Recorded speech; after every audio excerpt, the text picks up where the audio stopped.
Hello दोस्तों, नमः शिवाय। दोस्तों, महाशिवरात्रि का पर्व आने वाला है। 2025 में महाशिवरात्रि का पर्व पड़ रहा है 26 फरवरी बुधवार के दिन। सर्वप्रथम तो आपको महाशिवरात्रि पर्व की बहुत-बहुत शुभकामनाएँ, बधाई। महाशिवरात्रि का पर्व भगवान शिव और माँ पार्वती के मिलन के रूप में देखा जाता है, यानी कि विवाह के रूप में इनकी सालगिरह मनाई जाती है।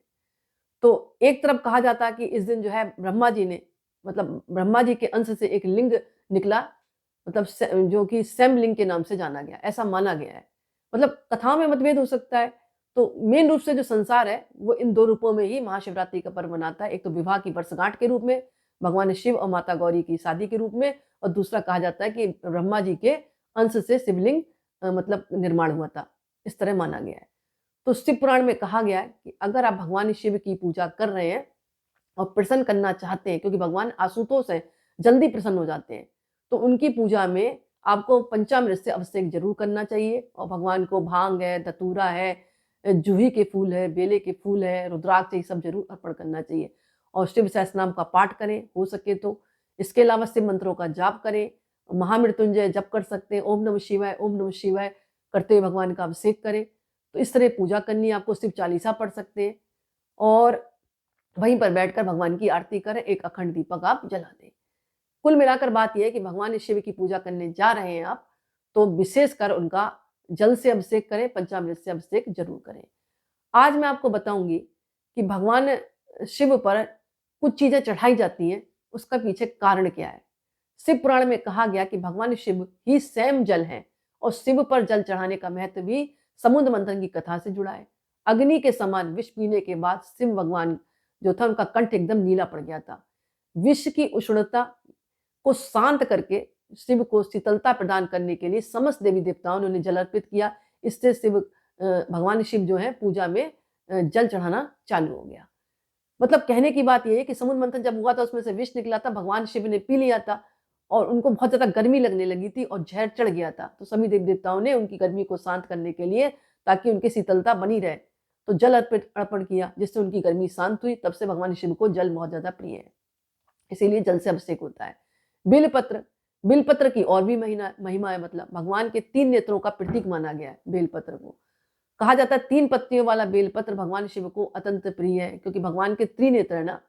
प्रभु आशुतोष के पूजन में अभिषेक व बेलपत्र का प्रथम स्थान है। अगर आप कुछ भी नहीं कर रहे हैं ना, तो भगवान का अभिषेक कर दें और बेलपत्र चढ़ा दें। ऋषियों ने कहा है कि जो भी साधक बेलपत्र भोले भंडारी को चढ़ाता है, तो आप ध्यान से सुने, 1 करोड़ कन्याओं के कन्यादान के बराबर फल मिलता है। ऋषि मुनियों ने कहा ये बात। तो भगवान के 3 नेत्रों का प्रतीक है बेलपत्र, इसलिए आप जरूर चढ़ाएं। आंकड़ा, शास्त्रों के मुताबिक शिव पूजा में एक आंकड़े का फूल चढ़ाना सोने के दान के बराबर होता है। तो आंकड़े का फूल आप जरूर चढ़ाएं। धतूरा भगवान शिव को बहुत प्रिय है। पुराणों के अनुसार कहा जाता है कि भगवान शिव को कैलाश पर्वत पर ही अधिक तक रहना पसंद है। सभी को पता है कैलाश पर्वत पर रहते हैं, और ये ठंडा क्षेत्र होता है, जहाँ ऐसे आहार औषधि के रूप में जरूरत होते हैं जो शरीर की ऊष्मा को ऊष्मा भी प्रदान करे और गर्मी भी प्रदान करे। वैज्ञानिक दृष्टि से धतूरा सीमित मात्रा में लिया जाए तो एक औषधि का काम करता है और शरीर को अंदर से गर्म रखता है। जबकि धार्मिक दृष्टि से इसका कारण एक देवी भागवत पुराण में बताया गया कि इस पुराण के अनुसार शिव जी ने जब सागर मंथन से निकले हलाहल विष को पिया था, तब वे व्याकुल होने लगे थे। तब अश्विनी कुमारों ने भांग, धतूरा, बेल आदि औषधियों से शिव भगवान की व्याकुलता को दूर किया था। उसी समय से शिव जी को भांग, धतूरा बहुत ज्यादा प्रिय होने लगा, उनको आराम मिल गई। और शिवलिंग पर जब केवल धतूरा ही ना चढ़ाएं, बल्कि अपने मन और विचारों की जो गंदगी है उसको भी चढ़ाएं। ये एक तरह से इसमें साइंटिफिक वैज्ञानिक आधार भी छुपा हुआ है, क्योंकि यहाँ पर आप अगर ध्यान से आपने सुना होगा, धतूरा चढ़ाने का मतलब है भगवान के जो शरीर में जहर पहुंच गया है, उसकी उस जहर को काटना। जहर को काटता है। दूसरी चीज, भगवान को कैलाश पर्वत पर रहते हैं तो सर्दी बहुत लगती है, तो इसके कारण भी धतूरा चढ़ाया जाता है। और एक बात और भी आती है, जो धतूरे का रूप बताया गया ना, वो मन और विचारों की कड़वाहट यानी गंदगी को भी आप अर्पण कर दे, इस रूप में माना गया है। धतूरा तो चढ़ा ही रहे, लेकिन अपने मन और विचारों की कड़वाहट को भी आप भगवान शिव पर चढ़ा दें। इसके अलावा भांग, आप सभी को पता है शिव भगवान हमेशा ध्यान मग्न रहते हैं। उनकी जितनी भी फोटो और प्रतिमाएं अधिकतर ध्यान भग्न में बताई गई, ध्यान मग्न में। तो वे हमेशा आनंद की उपस्थिति में रहते हैं। समुद्र मंथन में निकले विष का सेवन से महादेव ने संसार की सुरक्षा के लिए अपने गले में तो उतार लिया, लेकिन भांग उनको देनी पड़ी, क्योंकि उनके मतलब कहा जाता है मतलब शरीर के अंदर बहुत ज़्यादा गर्मी भी हो गई थी और शरीर में गर्मी के कारण उनको बहुत बेचैनी होने लगी थी। तो दवाई के तौर पर भी उनको मतलब भांग का सेवन कराया जाता है। एक मान्यता ये भी है कि हर कड़वाहट और नकारात्मकता से दूर रखने के लिए, अपने मन को आत्मसात करने के लिए भगवान भांग मतलब थोड़ी-सी लेते हैं, ताकि उनका दिमाग जो है इधर-उधर की हर बुराइयों से दूर रहे और नकारात्मकता जो चीज़ें अपने भीतर वो ग्रहण ना कर पाएँ। तभी आपने देखा होगा अधिकतर जो साधक है ना भगवान शिव के, वो भांग थोड़ी-सी लेते हैं।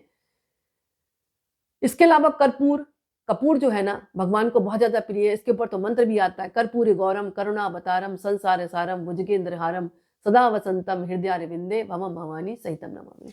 क्योंकि भगवान का जो शरीर बताया गया वो कपूर के समान उज्ज्वल है और कपूर की सुगंध बताई गई वातावरण को शुद्ध और पवित्र बनती है। यानी कपूर की सुगंध आपने देखी होगी, घर में आप जब जला देते हैं तो उससे भी सुगंध फैलती है, हाथों में लगा देते हैं तो उसमें भी सुगंध होती है। तो भगवान को इसकी सुगंध बहुत ज़्यादा प्रिय है और भगवान का जो स्वरूप बताया गया ना, वो कपूर के समान सुंदर बताया गया है। इसलिए भगवान को कपूर ज़रूर चढ़ाना चाहिए। दूध का सेवन भगवान को मतलब ज़रूर कराना चाहिए, उनके ऊपर ज़रूर चढ़ाना चाहिए। दूध भी शांति प्रदान करता है, मानसिक शांति प्रदान करता है। चावल, अक्षत भी चढ़ाया जाता है भगवान को, क्योंकि अक्षत का अर्थ ही है जो टूटा ना हो। ये सफ़ेद रंग का होता है, तो पूजन में अक्षत का उपयोग अनिवार्य बताया गया। किसी भी पूजा करें आप, किसी भी देवी-देवता की पूजा करें सिवाय एकादशी वाले दिन भगवान विष्णु की। चावल में जब भी आप पूजा कर रहे हैं तो गुलाल है, हल्दी है, अबीर है, कुमकुम अर्पण कर रहे हैं तो चावल ज़रूर चढ़ाएँ। सिर्फ़ एकादशी वाले दिन भगवान विष्णु को चावल नहीं चढ़ाए जाते। इसके अलावा कहा जाता है कि भगवान शिव की पूजा में अगर अक्षत नहीं चढ़ाते ना तो पूर्ण पूजा नहीं मानी जाती, तो इस बात का आप ध्यान रखें। चंदन का संबंध शीतलता से है। भगवान शिव के मस्तक पर चंदन का त्रिपुंड भी लगता है। चंदन का प्रयोग अक्सर हवन में भी किया जाता है। इसकी खुशबू वातावरण से भी मतलब जो खुशबू फैलती है ना चंदन की, तो कितनी मतलब चारों तरफ खिल जाता है वातावरण। तो चंदन ज़रूर चढ़ाएँ। ये भी कहा जाता है कि मान-सम्मान बढ़ता है। भस्म सभी को पता है, इसका अर्थ एक तरह से पवित्रता से छिपा है। वह पवित्रता जिसे भगवान शिव ने एक मृत व्यक्ति की जली हुई चिता में खोजा, जिसे अपने तन पर लगाकर वे उस पवित्रता को सम्मान देते हैं। कहते हैं कि शरीर पर भस्म लगाकर भगवान शिव खुद को मृत आत्मा से जोड़ते हैं। उनके अनुसार मरने के बाद मृत व्यक्ति को जलाने के पश्चात बची हुई राख में उसके जीवन का कोई भी कण शेष नहीं रहता। ना उसको दुःख होता है, ना सुख होता है, ना कोई बुराई होती है, ना ही उसकी कोई अच्छाई बचती है। इसलिए वह राख वो पवित्र है, जिसमें कोई भी ना सतगुण है, ना तमगुण है। उसमें किसी प्रकार का गुण अवगुण नहीं होता। ऐसी राख को भगवान शिव अपने तन पर लगाकर दुनिया को ये बताते हैं कि सृष्टि जो है नश्वर है, एक ना एक दिन इस राख में हमें मिट जाना है। मतलब नश्वरता का भी प्रतीक है संसार। तो भगवान ये मतलब भक्तों को बताते हैं कि संसार में रहकर ऐसे रहो, डिअटैच रहो और अपनी आत्मा से साथ करो, क्योंकि जीवन में कुछ नहीं बचता, तुम्हारा शरीर ही राख बन जाएगा।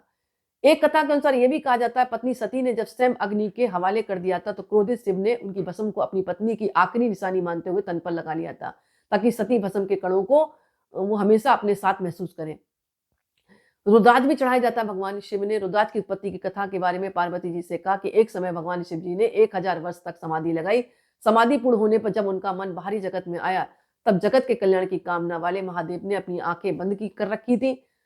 तभी उनके नेत्र से कुछ जल की बूंदें पृथ्वी पर गिर गई। उन्हीं से रुद्राक्ष के वृक्ष उत्पन्न हुए और वे शिव की इच्छा से भक्तों के हित के लिए पूरे मतलब जगह जगह मतलब इनके पेड़ निकल आए। उन वृक्षों पर ही जो फल निकले वही रुद्राक्ष का रूप माना गया। कुल मिलाकर बात यह है कि भगवान के नेत्रों से ही उत्पन्न हुए रुद्राक्ष के मतलब पेड़, और जो फल है भगवान को अति ज्यादा प्रिय है। इसे देखा होगा भगवान शिव पर भी रुद्राक्ष चढ़ाया जाता है और जो उनके भक्त हैं वो भी रुद्राक्ष धारण करते हैं। तो इसकी बहुत ज्यादा महिमा है। भगवान शिव की पूजा में आप रुद्राक्ष भी चढ़ा सकते हैं मतलब। इसके अलावा इस दिन जो है आप नंदी की सेवा जरूर करें, नंदी को हरा चारा जरूर खिलाएं और शिवालय जाकर एक अखंड दीपक जरूर जलाएं। कुल मिलाकर भगवान की पूजा में कुछ चीजों को आप जरूर चढ़ाएं, जिससे आपको पूरा फल प्राप्त होगा और मन को इस दिन सात्विक रखें। अगर सात्विक नहीं रहेंगे और आप व्रत रख रहे हैं तो उसका आपको फल प्राप्त नहीं होगा। मन के विचारों से भी सात्विक रहें। सात्विक का मतलब भोजन ही सात्विक नहीं लेना, मन के विचार को भी सात्विक रखें। तो दोस्तों ये छोटा सा वीडियो था, मुझे आशा है कि आपको पसंद आया होगा।